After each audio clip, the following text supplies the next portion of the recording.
नंतरची बातमी महायुतीमधून।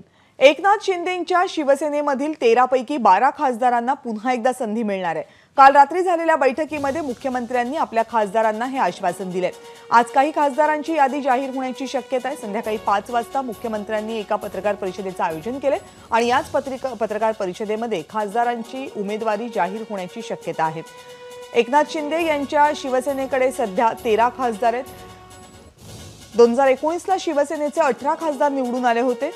शिवसेनेमध्ये बंड झालं, त्यानंतर 13 खासदार एकनाथ शिंदे यांच्यासोबत गेले। या 13 पैकी 12 खासदारांना तिकीट दिलं जाईल अशी माहिती एकनाथ शिंदे यांनी दिली।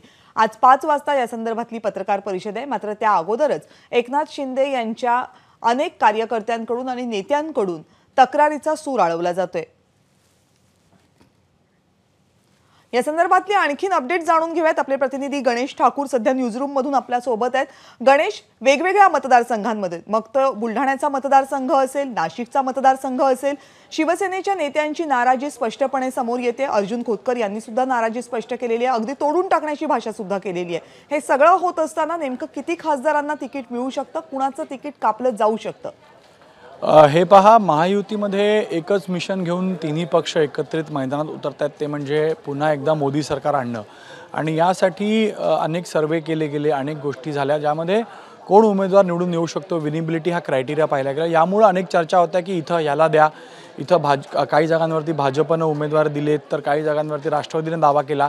यावर चर्चा सुरू होती आणि म्हणून आत्तापर्यंत महायुतींच्या किंवा खास करून शिवसेना आणि राष्ट्रवादी काँग्रेसच्या जागा वाटपामध्ये तिढा कायम होता। मात्र काल रात्री बैठक झाली आणि आता कुठे ना कुठेतरी एका पेजवर तिन्ही नेते येतात किंवा तिन्ही पक्ष येतात असं दिसतंय। आणि काल हेमंत गोडसे असो किंवा इतर जे विद्यमान खासदारांचे त्यांचे कार्यकर्ते घेऊन वर्षा बंगल्यावरती गेले, विजय शिवतारेंना बोलवलं होतं, तर रात्री एक बैठकही झाली।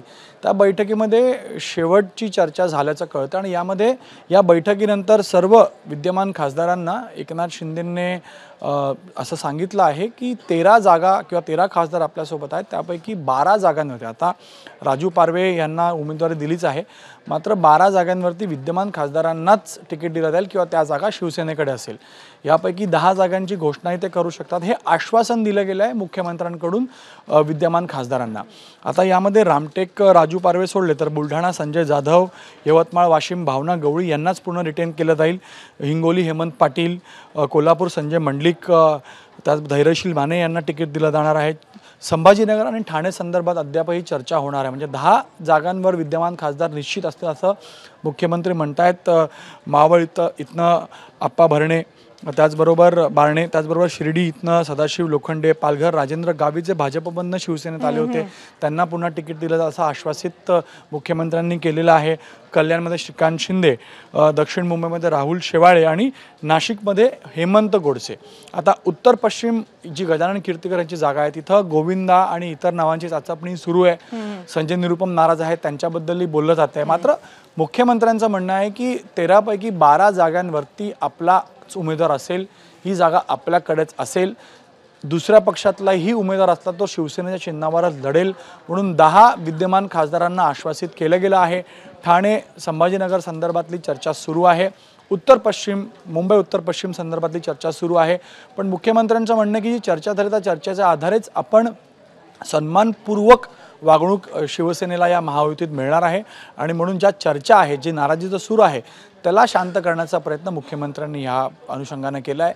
पत्रकार परिषद आज होणार आहे असं अजित पवार म्हणत होते, मात्र ती आज दिसत नाहीये। उद्या होण्याची शक्यता आहे। आज मुख्यमंत्री एक पक्षप्रवेश करतायत, त्यावेळीच काही बोलतील का याकडे सगळ्याचं लक्ष लागून आहे। अनेक जागांवर तिढा कायम आहे महायुतीमध्ये सुद्धा, आणि हा तिढा सुटतो का आणि जागा वाटप कधी जाहीर होतं याकडे आपल्या सगळ्यांचं लक्ष आहे। गणेश, खूप खूप धन्यवाद तुम्ही दिलेल्या सगळ्या सविस्तर माहितीबद्दल। एबीपी माझा, उघडा डोळे बघा नीट।